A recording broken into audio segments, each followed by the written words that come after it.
everybody. Welcome to the Weird World Podcast. My name's Carrie.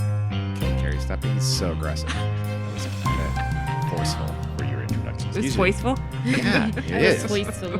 I'm Emma. I'm Dean. I'm Aaron. You probably can't tell Aaron and Emma apart because they sound exactly alike, but we'll try. We could pretend to have multiple kids on the podcast and just have one kid. Or you Really can committed. announce your name before you speak every single time. That'd be That sounds horrible. a terrible idea. I'd rather die. So, Dean, what you going to talk about today? Carrie, I'm going to talk about something weird in a place that's a little bit strange on its own self. Ooh.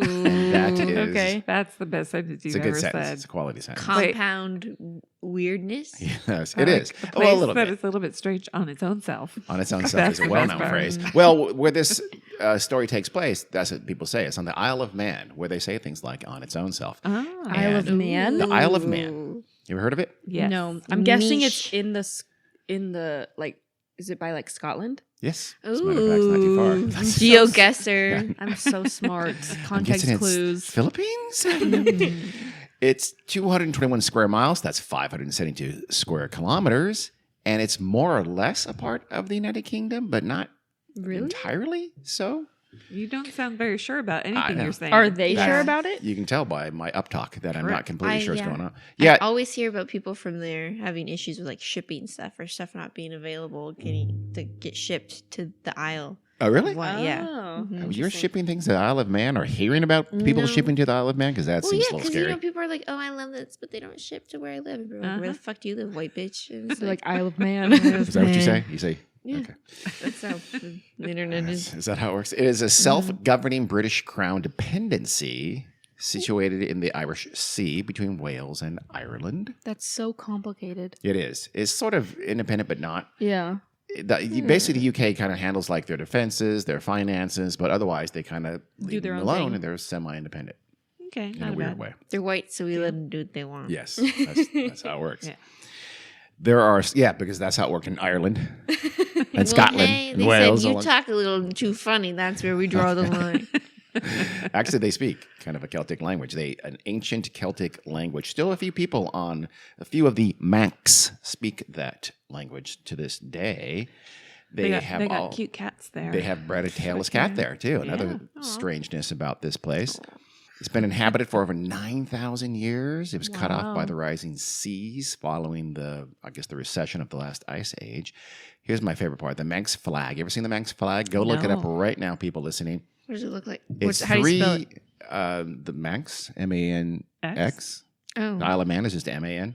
Oh. It's of like three bent legs, kind of all they connect at the hip in the middle of the flag, so they're outward in kind of sort of kicking, almost like a kind of swastika-like leg wheel. well, Oh. It's not. I mean, it's not swastika, but if you look at it, because they're all bent, so it's weird. geometric, shape kind of. It's pretty cool, actually. I think. It is cool, and now I see the swastika comparison. Yeah, it is a little bitish. A little It's like bitish. horrible. three. Oh, yeah. Not intentionally. Again, it has nothing to do. It probably predates that. I have no idea. But No, They've- fuck it. Well, opposite sides of the world, sort of. I bet it does, Maybe actually. not really. VRBO Vacation Rentals has vacation rentals on Isle of Man. Okay, That's what's up. It's a great tidbit. Thank you.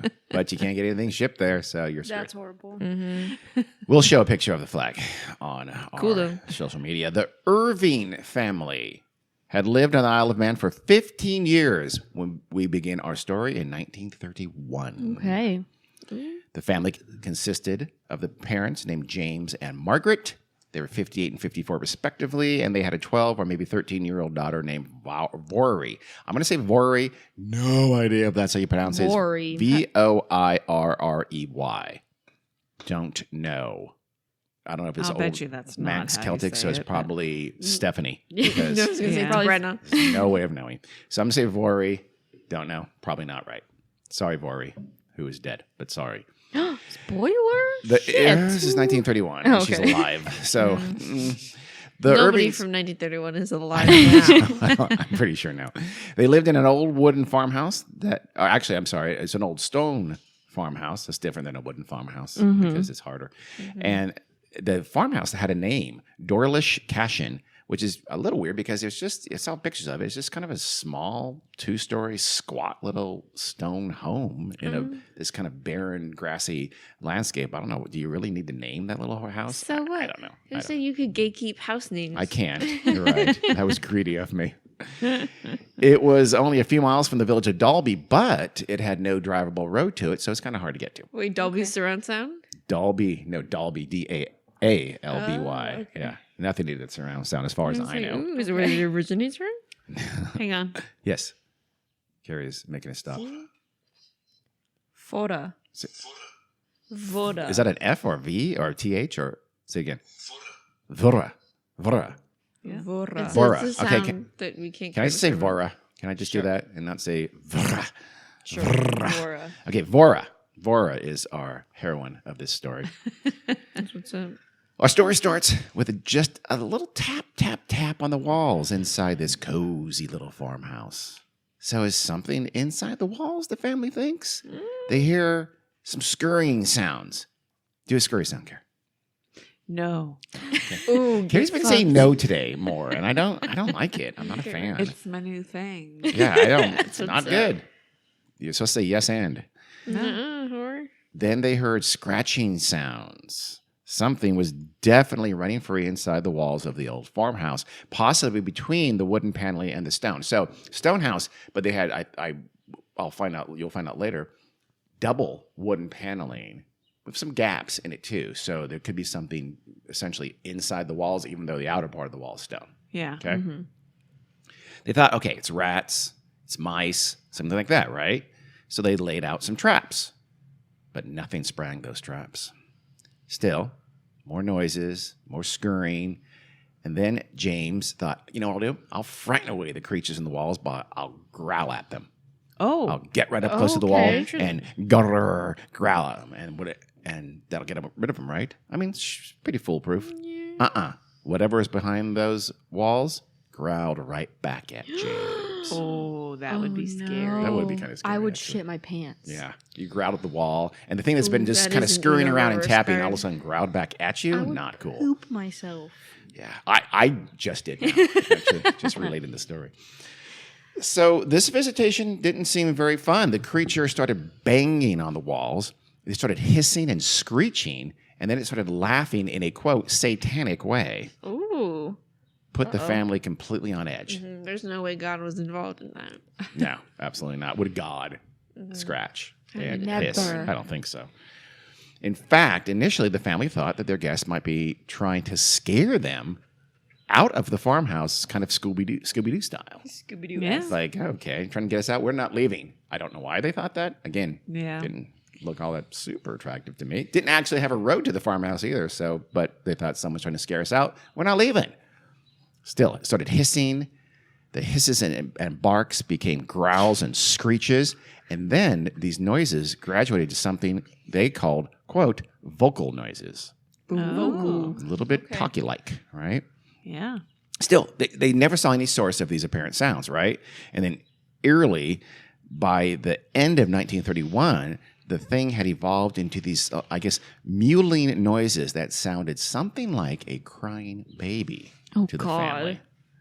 Wow. So it's just getting more evolved over the course of 1931. And spooky. And spooky, for sure. Yeah. Hisses, Okay. screeks, and Yeah. now it sounds a little bit like a crying baby. I presume they meant a human baby, I assume. Maybe. For some reasons, the Irvings could still not figure out what was making the noises, and they thought, okay, now they're thinking maybe, is it a ferret? Is it a dog? Or is it a baby? I'm not saying they were logical about these guesses, but none of those make a lot of sense. But they're kind of expanding their horizons. Like, what the hell's in our walls of this house? Kind of like the sound of things we hear rolling around in our car. That's true. but it not doesn't there. sound like a crying baby, so that's No. key. That would But be it moves scary. around. It does That'd move be around. funny. You hear a little Wah. thunk. Oh, Take a God. turn. In the doors of the car. Not good. Not good. Oh, sorry, baby. Sorry, ghost baby in a door of our car. The family noticed that the thing that was haunting their walls was learning from them. It appeared to be learning from them. It would mimic the sounds that they made sometimes. So, Vora, what was it again? Oh, God. Vora. Vora. Okay, sorry, that's not it. And later, the rest of the family began speaking directly to the thing.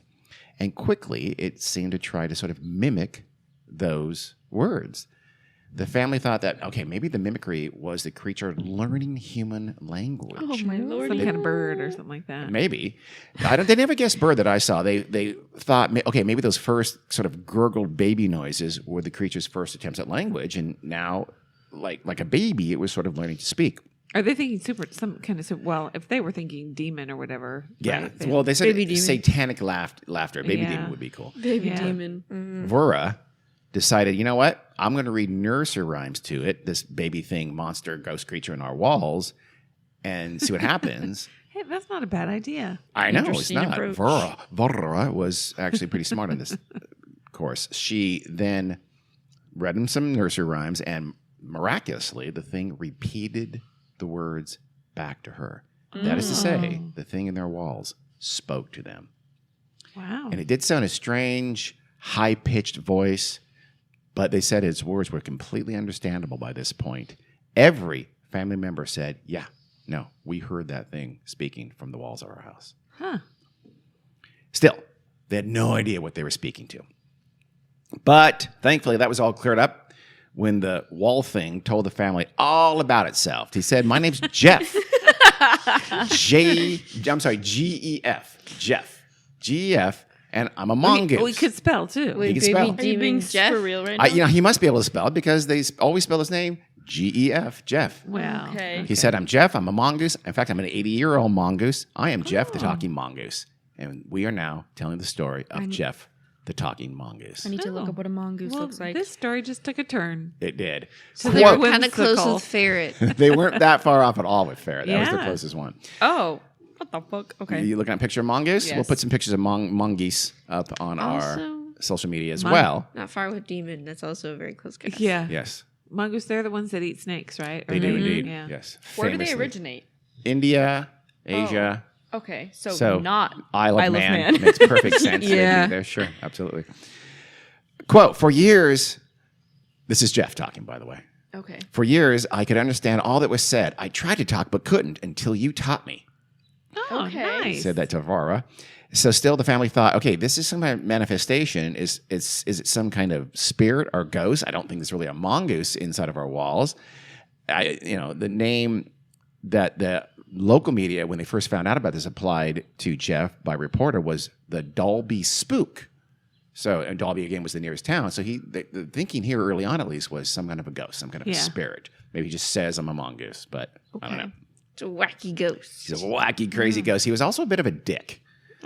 Kind of in the beginning, he was not super nice. He hissed and he growled back at them first. He wasn't super friendly. His voice was not only high pitched, but almost sort of aggressive. And he once told the family early on, quote, I am the ghost in the form of a weasel and I shall haunt you. Oh, So now, Yeah.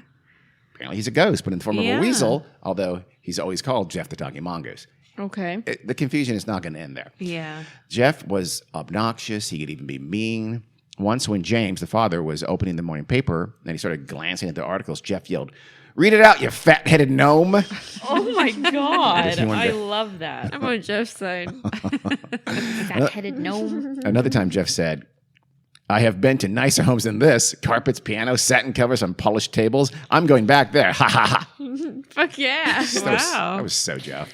Bougie asshole. He That's was. what's up. He was. No satin covers. What the fuck? I'm out. So still, you put up with a lot of stuff when you have a talking mongoose in your house, in your walls. I think I would. And that may or may not be a kind of ghost. So the Irvings kind of settled in with Jeff. Over time, Jeff told them his Oh story. my god. What? This is the genesis of Jeffree Star. Jeffree Star. Who's Yeah. that? He was sprung know. up from a fisher from hell. I don't know who Jeffree Star is. I'm not going Their to human Yeah, language you- is a mongoose. Jeff said his story was that he was born in New Delhi in India in 1852. So like I said, he's about 80 years Wow, old. he's old as shit. Yeah, he is. Avora was most tuned in with Jeff. How old especially- was she again? She was 12 or 13. Oh, I okay. think when she started it was 12, but she turned 13 and 31. So the entire family, though, again, would eventually say they saw the creature, but often it was in fleeting glimpses. Vora got better looks, and so she described Jeff as having a yellowish fur and about the size of a rat or a large rat with a big bushy tail. Okay. Jeff said he was a, quote, an extra clever mongoose. So Vora's description kind of, it more or less describes a mongoose. I don't know if you, again, we'll show pictures of it, but they can look a little bit like a meerkat. Mm-hmm. They have a bushy tail. Kind of like weasels. Yeah, they're very weasel-like. They're lithe. Yeah. They usually have thick fur though, and fairly narrow heads, and again, kind of a reasonably bushy tail in some of the species. They're a different family though than the weasels entirely. They have rectangular pupils like Satan and goats. Oh. And of course, as you know, they're famous snake killers. Yeah. Yes. Mm-hmm. They have some of the mongoose, the Indian mongoose, has a special mutation that protects them against the venom of even the deadly king cobra. Yeah. When you look up, images of mongoose, an image that says King Cobra versus mongoose pops up. And king cobras can get 18, 19 feet long. Yeah. They kill, I think, hundreds of people a year in India. Yeah. They kill a lot of people. That may be gross exaggerated. I have no idea. But I know they kill quite a few people. Yes, Very they do. venomous. And these mongoose will bring it. Let's go. I'm going to eat you. Yeah. That's what they say when they speak. Yeah. Which they would apparently say they do. Yeah. One could. They're the Yeah. biggest, I think, venomous snake. Yeah. King cobra. That's right. Yeah. Jeff appeared, though, to be more than just a mongoose. He was kind of magical. He could do a little bit of a lot of things. He's very skilled. But he's not skilled at getting out of the wall, right? No, he's been out of the wall. They've seen him. They've Oh. described him. Yeah. But it's just in little fleeting moments. Again, Vora seems to have seen him a little better. We'll find out in a minute that indeed he lives in her bedroom. But one reporter cataloged Jeff's skills. He said the creature bragged that he, quote, had an intimate knowledge of various makes of motor cars and took a great interest therein and in flying, and often spent days studying the latest machines. I guess he means airplanes. He could play ball. He coughed in a manner which was absolutely human. He's also talking, reporter. So How talented of him. he had killed 118 rabbits. Okay. But God, well, if Mongoose I do gotta that, eat. I'm in trouble. then I'm weird. He was careful not to do it out of season. So it's a law abider. He was also something of an arithmetician, and he could transform himself into a cat. So Jeff could also speak many languages, including French, English, German, Yiddish, Spanish, Flemish, and Hebrew. He's kind of a Renaissance mongoose, frankly. Sure. But also kind of a ghost, shape-shifting spirit creature of a sort. He seemed to have a soft spot for Vora because he more or less lived in her bedroom. So she had this bedroom, and in the corner of the bedroom was sort of a built-in, like an alcove. I've seen pictures of it. I still don't know what the hell the use of it was. And it kind of slopes down. It doesn't reach the top of the wall, so there's some space above it. And he was said to live in that little built-in alcove kind of a thing. Huh. I don't know. It's not super, super clear. She called it his sanctum. And Jeff kind of focused on Vora, enough so that eventually the parents got a little creeped out, plus a little scared because Jeff could seem a little dangerous. Quote, on account of Jeff's menacing attitude, threats, and stone throwing, we decided for safety's sake, this is the dad, to remove Vora's bed into our room and proceeded to do so. Whilst dismantling the bedstead, Jeff, who was behind the wainscot, which is this alcove thing, he screamed, stormed, and threatened what he would do to us. The voice was absolutely full of malice, hatred, and spleen, and he was striking the wainscot with his fist with the greatest violence. When the removal had been completed, in a high-pitched voice, fairly trembling with rage, he screamed out, "I'll follow her wherever you move her." Vora That's weird. stayed in her room with Jeff. Wow. They gave That's up the very move part. weird. So he was very insistent that they not move Vora. He's attached. Yeah, He was weirdo very- behavior. Yeah. Emotional This- support mongoose. Yeah, shit. No, took on she was planes. his emotional support human. Oh. He's codependent shit. He took her on planes then, I guess, along with his emotional support pheasant. Was Jeff physical, I guess? That's a key question of this whole thing. Was he really truly corporeal? Was he even called himself a spirit sometimes, but then he would, act like he wasn't and be seen and be Did they be feed photographed. And yes, they did. We'll find about that in a minute. So eventually, all the members of the family said they had seen Jeff with their own eyes. James described the creature much like Vora. He said, quote, a little animal resembling a stoat, a ferret, or a weasel, yellow in color with a body about 9 inches long. Its long, bushy tail is speckled with black, which sounds a lot like what Vora said. He also at one point showed his, quote, hands on the sloping wall of the alcove. I've seen the picture of that, and they don't look like hands. They look kind of like plaster. But still, they that's him manifesting as an apparent real thing. But he also can seem magical. So one time James was sitting at the window of the house, just kind of, I don't know, watching the world go by, and he saw a cat outside. This is his story, right? That was their TV. Yeah. A TV was a window. Scary. He sees a cat outside, and he goes, we don't have a cat. And this cat seems kind of big. It seems bigger than a normal house cat. And then he notices it was striped like a tiger. So he calls Vora over, and he says, look at this cat. And she agreed, yeah, it's pretty big. And it also, she thought, had a strange bulldog-like head, which, again, didn't seem very cat-like. James knew about the whole Max tailless cat, and he said, this was not that. I'm sure of that. He felt, maybe it's just some kind of weird-looking normal domestic feral cat. So that meant it was time to go get his gun. This is what you do on farms, apparently. He grabbed a shotgun, just thinking I'm going to chase it off the yard, chase it away, right? But then things got weird. Here's what James said. The cat was a little ahead of me, but easily within range, and it turned through an open gateway into a grass field. I was there a few seconds behind and fully expected to see the cat, but no cat could be seen. Look as I liked. The field was level, and there was not a bush or any roughness where he could have hidden, and the hedges were all earth or sod hedges, as they are called here. It's all one sentence, by the way. James, break it up, bro. I detailed my experience to my wife on her return that night when Jeff called out, "It was me you saw, Jim." So Jeff's messing with James and calls him Jim. Seems a little familiar, in my opinion. Kind of disrespectful. Yeah, it was a Does little he bit. go by James? Or does he go by Jim? I don't think so. Maybe his friends call him Jim. I You don't just know. call him fat face gnome. Yes. Fathead gnome. Fatheaded gnome. So Jeff was real, but he was something different too. The family described Jeff differently at different times also. The family described Jeff differently at different times. And again, remember Jeff called himself a mongoose, Yeah. but he didn't seem to even be able to keep his story straight. Once he said, quote, "I'm a freak. I have hands and I have feet, and if you saw me, you'd faint. You'd be petrified, mummified, turned into stone or a pillar of salt." So he's got his Bible quotes down. But Yeah. He's very theatric. yeah, he described it. Yeah, he is. He said he's merely an extra clever mongoose, but the other times he said he was much more.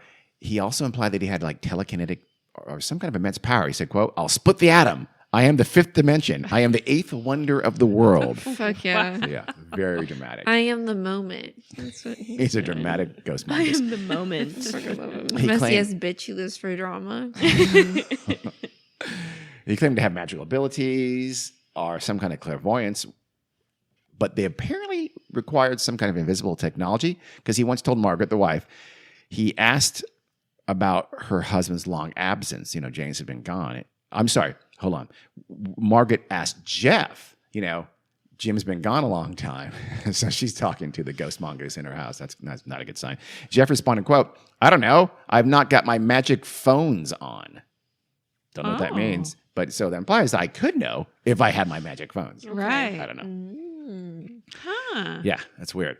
But mostly Jeff seemed, pretty mundane. He was throwing things and not making noises. The family told stories of Jeff. He would sleep with Vara in her room, often in the sanctum. But sometimes he would eat with them on bacon and sausages. And I'm also assuming baked beans and tomatoes and other shit that passes for an English breakfast. But he was a troublemaker. Again, he threw stones. He killed rabbits. He sang dirty songs. And he changed the lyrics to be dirty to the tune of "Home on the Range." So, I love it. he was a little scamp. Stinker. He was. A little scamp. He's a little scampy.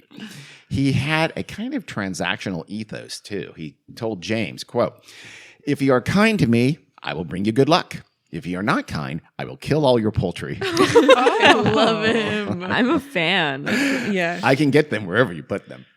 I love it. Wow. The energy you give me is the energy I give you. He added, quote, "You don't know what damage or harm I could do if I were roused. I could kill you all, but I won't." This is Jeff. Jeff could be unpleasant. Character. Yeah, he is. I don't think he meant that. I don't think he Have would. we not was had an just animated joshing. children's movie made out of this thing? About Jeff? Yeah. That'd be good. Because that would be horrible. That would Nah, be it'd be appropriate. awesome. Come Well. on, Jeff. Oh my God, it'd be great. They should do an adult animation show. Well, there is kind of a character arc here because eventually he grew kind of protective of the Irving family, Okay. particularly Vora. Naturally. He killed rabbits, as we mentioned. Sometimes he'd lay them out like cats do. For like, you guys don't seem to be having a lot of food. Here's some food for you. It's You're for welcome. the family. You're welcome. He would put it on their doorstep for them to eat. After threatening James about killing the livestock, he later offered to kill the livestock of any other family on the island that pissed off James. That's nice. That is nice. Jeff could even help out in a pinch.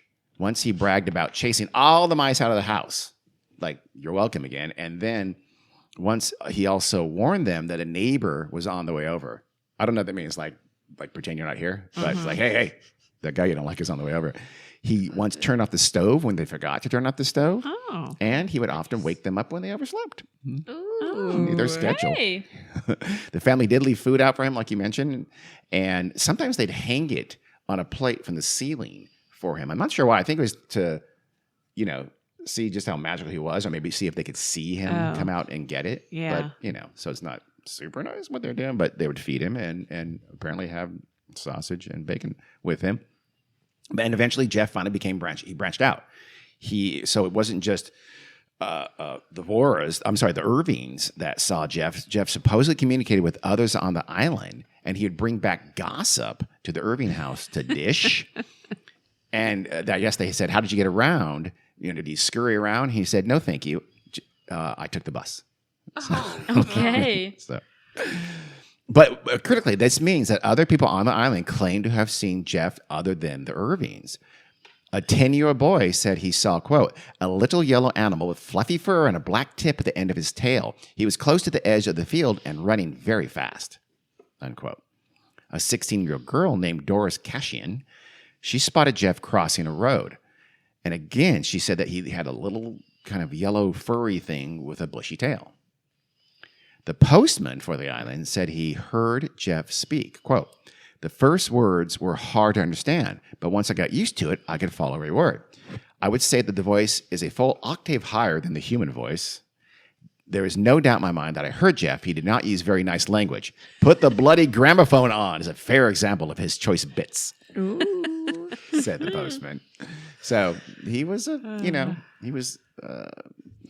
mean. I guess not. He doesn't sound. Well, sometimes he sounds mean. He did threaten to kill James. Sure. Yeah. Other times he's just sort of kind of a dick, kind of an a-hole, but in a cute way. Sure. A friend of James's said, his name is Charles Morrison, said he heard Jeff speak on 2 occasions. On one of these occasions, Jeff warned, quote, tell Arthur, who was Morrison's son, not to come. He doesn't believe. I won't speak if he does come. I'll blow his brains out with a 3D cartridge. I don't know what a 3D cartridge is. I guess he means a shotgun. And maybe it means third cartridge. I swear to God, that's what it said in the source. I had just said 3D cartridge. But anyway, he threatened to kill his son if he came over.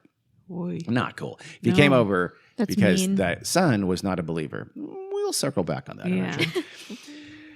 Soon the local gossip around Dalby, it dispersed. And remember he became kind of an island thing. He became a big deal. And everyone knew, okay, those Irvings have something. Yeah. The Dalby spook is haunting their house. And it kind of made its way into the local Max media in 1932. The first media report outside of the Isle of Man was later in 1932 from the Daily Dispatch in Manchester. The headline was, Man Weasel Mystery Grips Island. Queerest Beast Talks to Daily Dispatch Reporter. Fuck yeah. I love that. It was pretty favorable, too. The reporter wrote, quote, had I heard a weasel speak? I do not know, but I do know that I have heard today a voice which I should never have imagined could issue from a human throat. That the people who claim it was the voice of a strange weasel seem sane, honest, and responsible folk and not likely to indulge in a difficult, long, drawn-out, and unprofitable practical joke to make themselves the talk of the world, and that others have had the same experience as myself. Again, they did not know how to punctuate in the 1930s, but you get the sense. It was actually, he scoured the island and said he talked to people who said, yep, we've seen Jeff, we've talked to Jeff, and he thought those people were very reasonable people. Yeah. Well. Okay, you're not buying it, Karen? That there was a talking Stranger things Mongoose. have strange happened. things have happened. such Karen. as A talking hedgehog. A talking hedgehog would be even weirder than a talking mongoose. And You have to dragons. admit. are you talking about Existed Mrs. ones? Tiggy Winkle because she wasn't really real? How about Sonic, bro. Oh, Sonic. Sonic? Yes. Sonic, Knuckles, and Tails. Boom. Okay. Well, Nice. once they kidnap, don't know what the fuck Tails is because he flies or Yeah. Squirrel. Word Oh. Word spread out, and Jeff became an international phenomenon. It was a big story for a while. The tabloids ate Jeff up. They loved Oh, it. sure. That They is were cool. already turning, unusual and paranormal things to appeal to the gullible. Yeah. And then, sensation seekers and the bored and the curious. So Jeff would have been absolutely huge today, I feel like. Today, today Jeff would probably have attracted several teams of investigators with their FLIR heat-seeking cameras and the electronic signal sensors and things like that suggest to the gullible that there's any kind of method behind the theatrics. Discovery Channel would, I'm positive, have at least 2 shows on it. But in 1932, Jeff attracted Harry Price. Oh. You might Who's Harry remember Price? Harry Price from episode about the ghost girl of Romania. And I think we talked, Yeah. the haunted house in England, the most haunted house in the world. Yeah. Which I'm totally the Starts with a B. Borley Rectory. Yep. So we've talked about Harry Price a couple times on this show. Here's a third time because he went to investigate Jeff the Talking Mongoose. He's a recurring character. Yes, he is. The lore. He's one of those actors you recognize, but you can't quite place, and he does good work. He was, at the time, the world's foremost spook hunter. He would for sure be on Discovery Channel today. He would travel the world investigating endless mysteries. He would never find anything that even sniffed like real evidence. Yet he would continue on season after season, failing upward. Like, I'm not going to say the person's name, but there's a guy like that who's just awful. He would undoubtedly wear a fedora, I'm sure. That guy who does those, Josh something, who does those shows in Discovery Channel where he's been on for many seasons. They go all over the world. Like ghost hunters? Not ghost only. They've done guy- that, but he does the guy anything. who has the Haunted Museum in Vegas? No, not Oh. that douchebag. A different guy. Okay, there's a lot of them. But yeah, there's tons of them. And, they never find anything. They The never, only ones it's I just- respect it's embarrassing. are this is a duo that started out on YouTube, and their names are Ryan and Shane, and they do a show called Unsolved. It's on Hulu and stuff. It started off as a BuzzFeed YouTube thing, but it kind of gained traction and like networks have picked it up. It's silly and they know it's silly, but they get paid to travel the world. If you do it with a sense of humor, that's one thing. One is like a But not- fervent non-believer. This stuff shit is Yeah. stupid, and the other one is like, come on, we're having fun. We're having so fun. it's cute. As long as but most of these, It's entertainment. you know Yeah. how I feel about that. I think it makes us dumber, and it leads us to believe things that or it helps lead us to believe things that are nonsense, and that's proven, as we know now, incredibly dangerous. Oh yeah, it's the greatest time right now to be a scammer. It sure is. is. Yeah. That's It true. really is. Very great. Price sent fellow investigator Harold Dennis to the island of Man to look into this whole talking mongoose business. Dennis interviewed everyone on the island that had heard about it or had talked to Jeff. He even sat down more than once and talked with the Irvings. Numerous times he did. Dennis did not see anything tangible during his investigation at the Irvings farmhouse, but he did hear Jeff talk. Oh, wow. Here's from Dennis. Quote, "We," meaning Dennis and the Irvings, "sat and talked until just about 11:45 p.m., and as nothing had taken place, I suggested making my way back to Glen May," I guess where he's staying. "Just as I had shut the door of the house, we heard a very shrill voice from inside scream out, 'Go away, who is that man?' Mr. Irving gripped my arm and said, 'That's it.' So they're all night. When he leaving, suddenly he hears Jeff speak, and James Yeah. Irving says, 'Okay, well, now you heard Jeff.' Dennis... Was Vora in the room at the same time? I don't know. Dennis also got the whole poltergeist routine that we heard about, right? He wrote, quote, "Shrill screams accompanied by terrific knockings, loud bangs emanated from all parts of the house in quick succession, as if the perpetrator moved with lightning speed. The bangs appeared to come from the roof, Mr. and Mrs. Irving's room, over the kitchen, and on the staircase." Still quoting, "The noise continued for about 15 minutes, culminating with tremendous bangs as if something had been thrown with a great violence upstairs.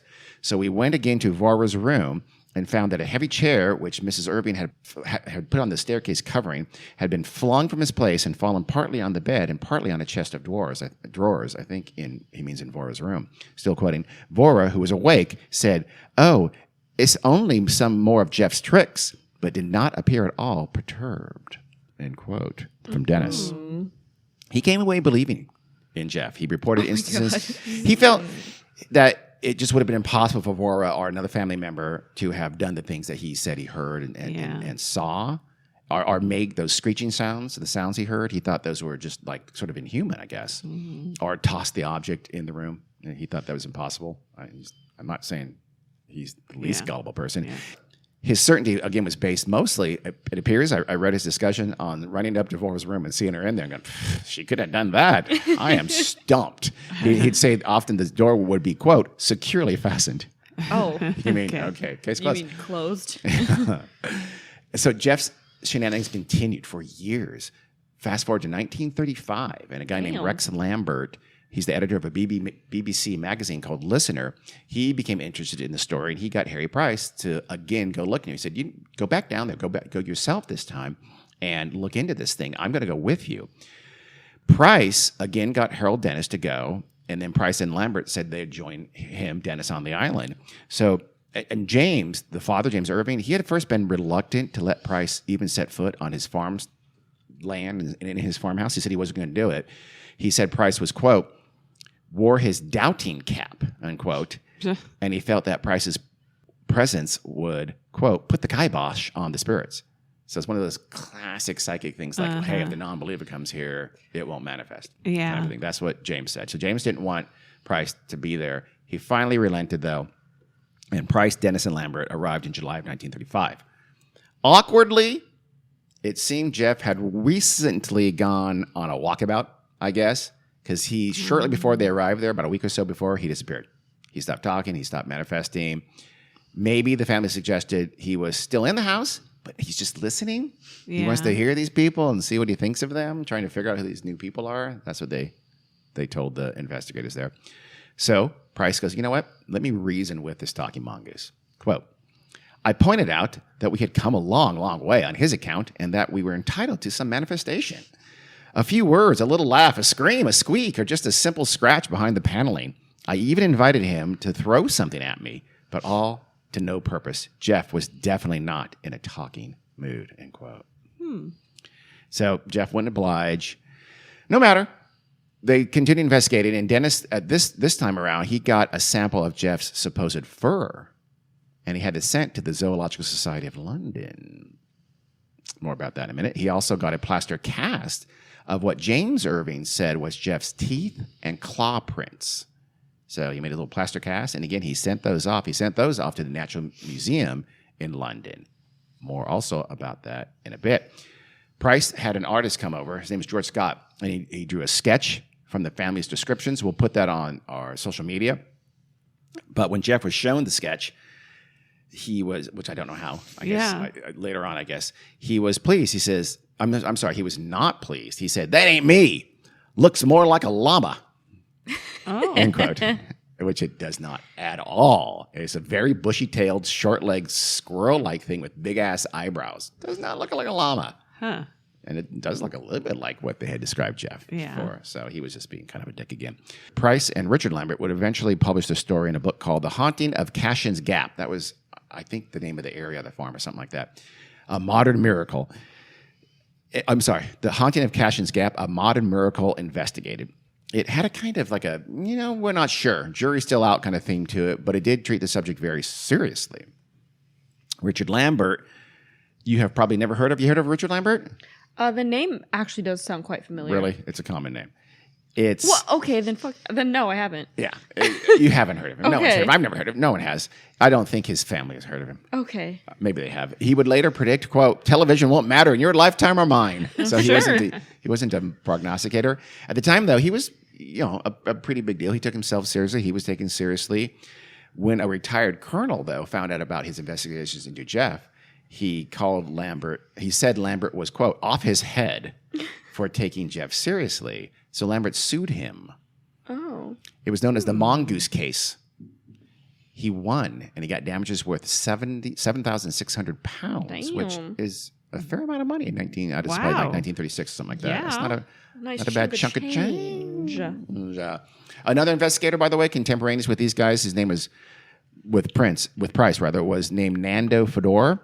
He was associated with a group called the Institute for Psychical Research. At the time, a fairly serious institute that was looking into psychic matters. That wasn't Harry Price's? Fedora was Harry Price was sort of loosely affiliated with them, but Oh, Fedora okay. was like an official with them. Okay. I think. Fedora went to the Isle of Man also. He was there about a week. He saw and heard absolutely nothing whatsoever, and he was less forgiving in his report than Price was in his book, and he pretty much dropped the case. He never talked about it again. It is weird that some people see and hear nothing, and others. Yeah. Well, you probably see a pattern of who's not seeing anything and hearing Well, anything. but wouldn't they put on a show for? You would think, unless If- you're worried about. If Well, we'll it's get a to that. hoax. We'll get to that in explanations, which is right now. So, what the hell was Jeff Yeah. the talking mongoose? Theories include a spirit or a ghost, a poltergeist, which is a kind of spirit or a ghost, but a little different. Yeah. Only this poltergeist talked, which they never do, Right. and or maybe a mass hallucination or some kind of mass hysteria. Maybe some people think he was a possessed animal. Some people think it was attention getting from Vora or some form of a hoax along Yeah. that line. And if we're being fair, he could have been a magical talking mongoose. Sure. Yeah. It could have all So- been true. Let's go back and re-look at some of that evidence we talked about, some of the samples and such. The fur samples that Dennis acquired were tested, and they were shown to be from any guesses? Cat. Cat. I have one cat. I have Mongoose. Rabbit. you have a rabbit. Aaron says mongoose. Mongoose. Mongoose? Plural of mongoose. The plural of mongoose, An actual as we know. mongoose? That would have been if they could have got their hands on a mongoose, that would have been Yeah. smart. Turned out it's from a dog. In fact, it's Oh, almost wow. certainly from the sheepdog that the family owned. Oh. So I guess alright. James like, hey, this fur's from Jeff, and it's his sheepdog's Really, fur. because Lucky is right over there and it looks a lot like his. But okay, I'll send it away to be tested. The paw prints, and they were much harder to determine. The Natural History Museum could not match them with any animal that they knew about. Huh. They did, however, say they did not match the teeth or the spoor of a mongoose. Right. So they said these are not these claws and footprints and teeth. Or I don't know what they not. are, but they ain't a mongoose. They Bro. could have just been made by the people, right? very much could have, yeah. Not an actual animal. Very, very likely.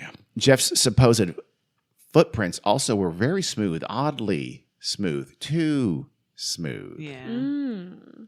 Animal prints have texture. They have ridges and irregularities, but Jeff's prints were just Yeah. pristine. So they thought, the museum thought, okay, somebody must have carved something, even sanded it down, and Yeah. then put these made these prints. That's what they were Yeah. pretty sure, because Yeah. no real animal would have prints that smooth. There were quite a few pictures of Jeff. You think that would be great, right? That's good evidence, right? Yeah. I've looked Wow. at all of them that I could find. Yeah. And we'll show some on the social media again, but they're all very blurry, very hard to make out as anything, let alone a mongoose. Some look vaguely like kind of cat-like or squirrel-like. Some don't look like anything. One, we'll for sure put this one on. It looks exactly like a hand-drawn animal, almost kind of Wolverine-like this, and it's standing on a board over kind of a big hole in the ground. It clearly looks animated to me. Yeah. It's that's not funny. even that good. So I'm a little confused. Of course, Jeff could have been a run-of-the-mill ghost or a spirit, and just in kind of an animal form. Remember, the first name was the Dalby Spook, and the family thought originally it's some kind of a ghost. Right. There were some eerie rumors associated with the house, even before even before the Irvings moved there in 1916. Probably before the Vikings, too. I Yeah, don't know. probably. Yeah. The Vikings passed along some really scary stories. Supposedly, men digging near the house found an urn buried beneath a flat stone slab. And if that doesn't say ghost, I don't know what does. A young hunter was in the area there, and he once chased a rabbit into a hedge near the house. When he tried to kind of reach in there, I guess the hedge, and get at it, he said he felt this inexplicable fear come over him and a force as if pushing him away, and he ran home all the way, scared. Mhm. So, and before Jeff announced his presence, but after the Irvings had moved in, they hired some repairmen to do some work on the house, and they refused to spend the night in the house after one of them heard some odd noises that he could not explain. So, Okay. is there some past there? Maybe, but there's also, anytime a house is said to be haunted, a backstory of that house being haunted suddenly appears. Yeah. It pops up. Invariably. Yeah. Every time is inevitable. So maybe that's what's going on here. Clouding the identification of Jeff, though, was, again, he was notoriously difficult to pin down.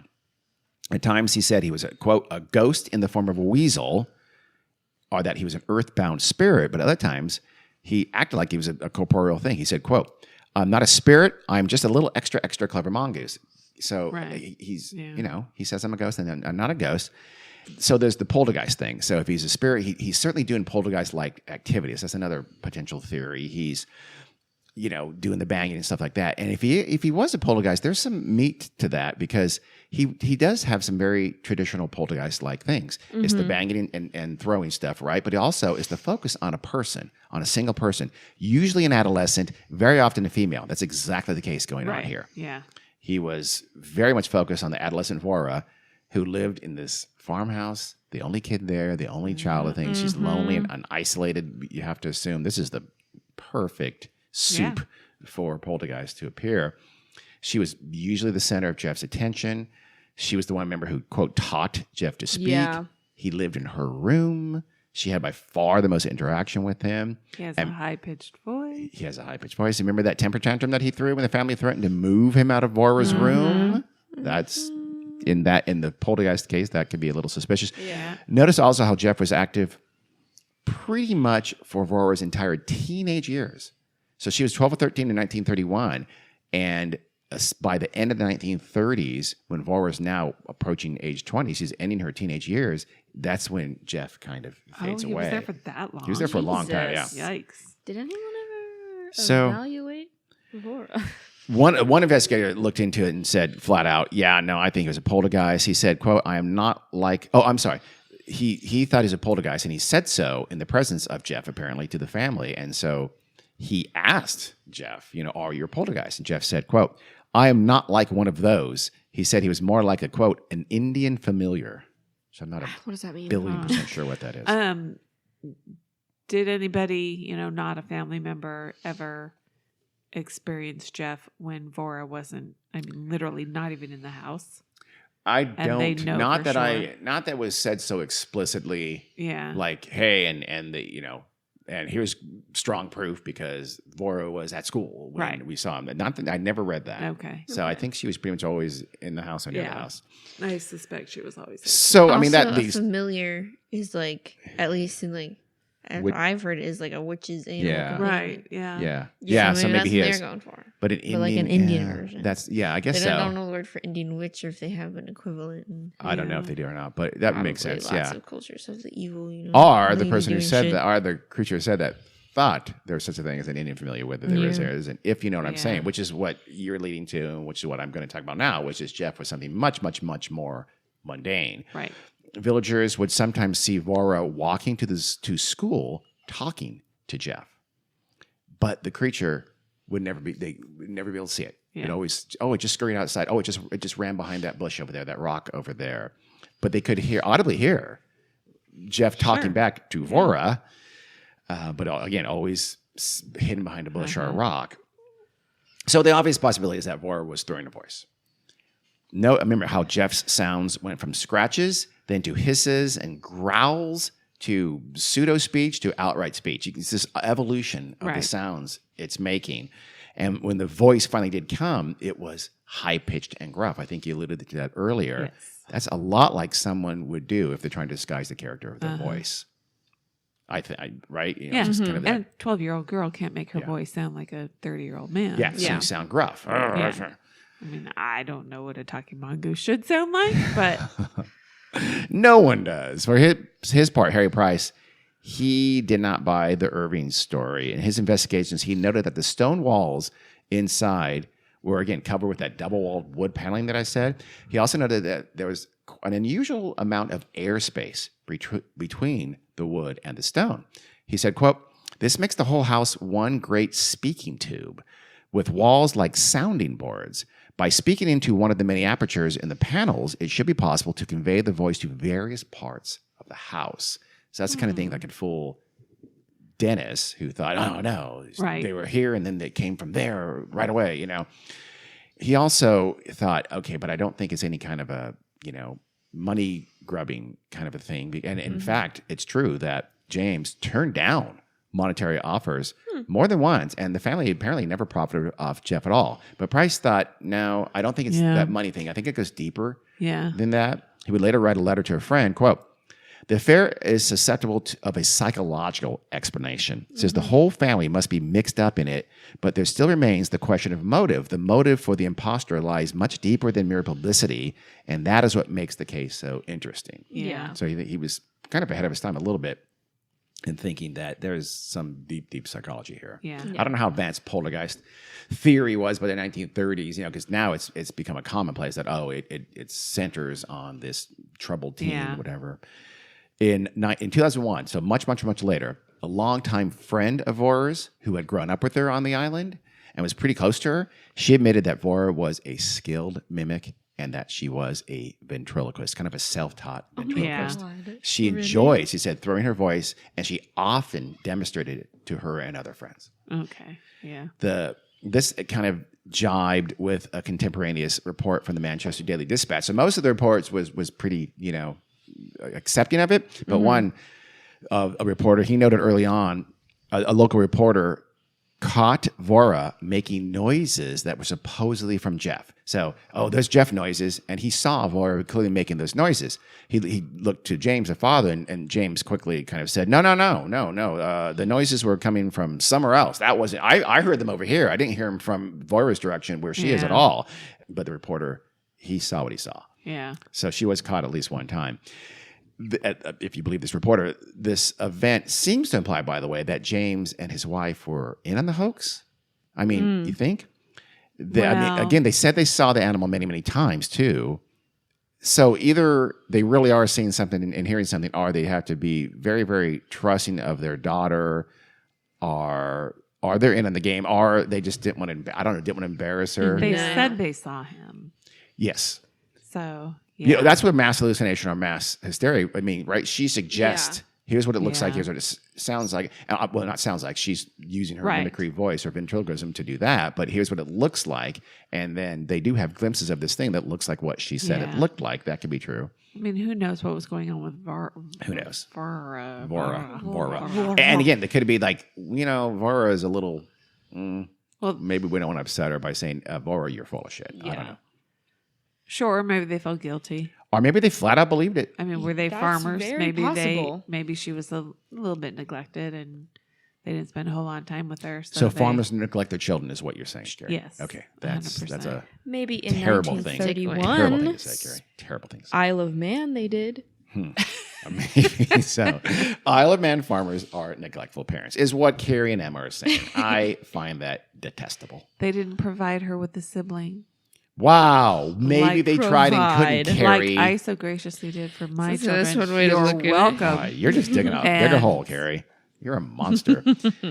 Vora never confessed to having given voice to Jeff. And she lived a long ass time. She died in 2005. Over all those decades, she never admitted. She told a reporter in the 1970s, quote, "It was not a hoax, and I wish it had never happened. If my mother and I had our way, we never would have told anybody about it. But Father was sort of wrapped up in it. It was such a wonderful phenomenon that he just had to tell people about it." End quote. And she admitted that, or at least she said in this interview in the 1970s, that she wished that Jeff had never been there, had just left the family alone. Yeah. She claims by that. So all those possibilities are, it was a real talking mongoose. Yep. As one to sure. I don't know. That's probably last on my list. Is it? I don't know. It's in the middle for me. Really? Jeff, you're probably wondering, what happened to Jeff? Yeah. Where'd he go? Eventually, the Irvings just learned to live with him, and after the Price investigation, it seems to have died down. But again, he was still talking to him once in a while for the rest of the decade. But by the end of the 1930s, he just seemed to kind of fade away and stop manifesting. His visitations. Time to Time to move on. Yeah, he's got somewhere else to go. They became less and less frequent, and then they kind of ended, and they're absent for World War II apparently, because in 1945 the family finally moved from the farmhouse after James died. Oh, that's sad. Then tragedy struck. Worst tragedy.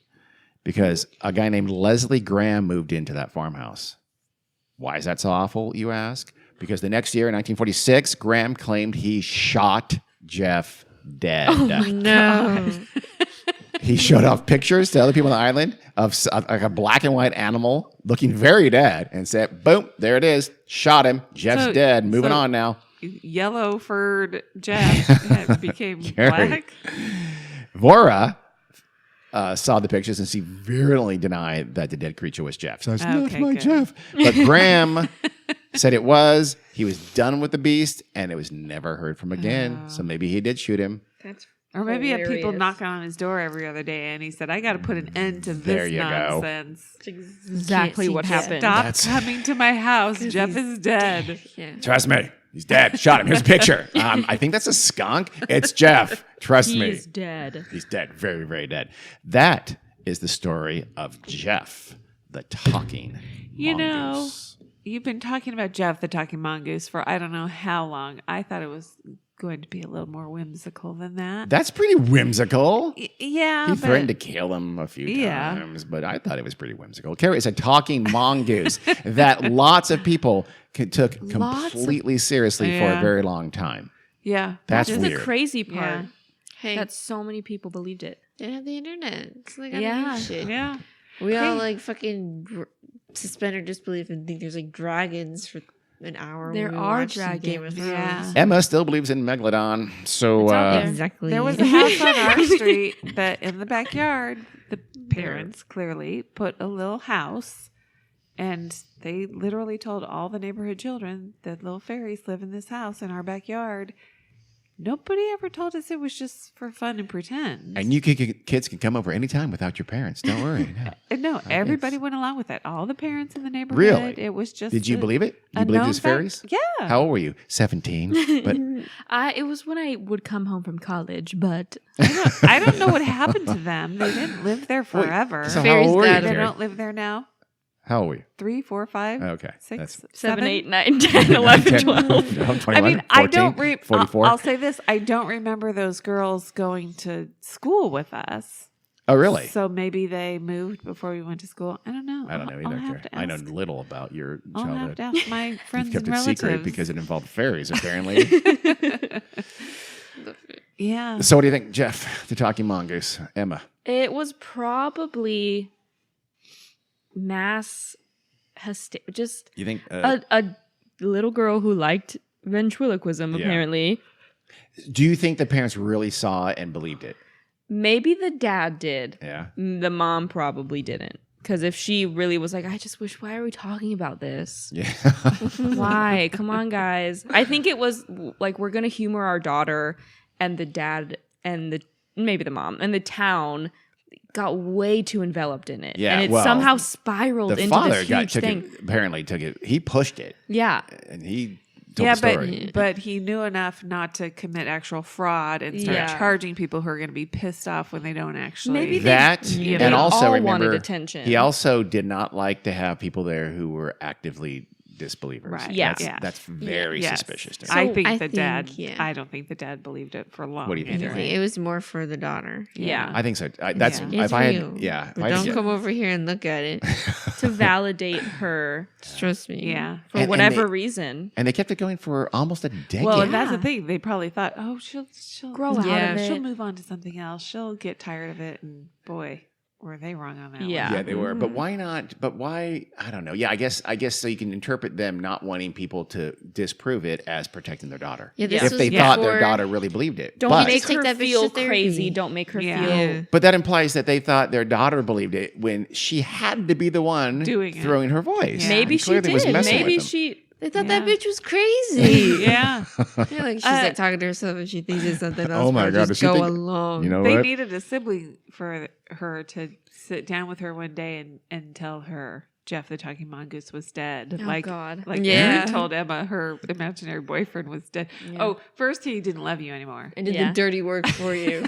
He doesn't love you anymore. you. And he's Thank like, you. he's dead. And I was like, what? My imaginary He's dead. Someone's gotta I shatter was like the 3. God, you're a monster. Jonathan, the imaginary boyfriend. I It's time moved you start past growing it. up. I moved We would have past waited it. a few years before we told you your imaginary boyfriend had been murdered. She never said murdered. She just said dead. Yeah. I think the implication was obvious. Aaron, whatever happened to Nick and his mom's Yeah. super speedy car? He said a super speedy car.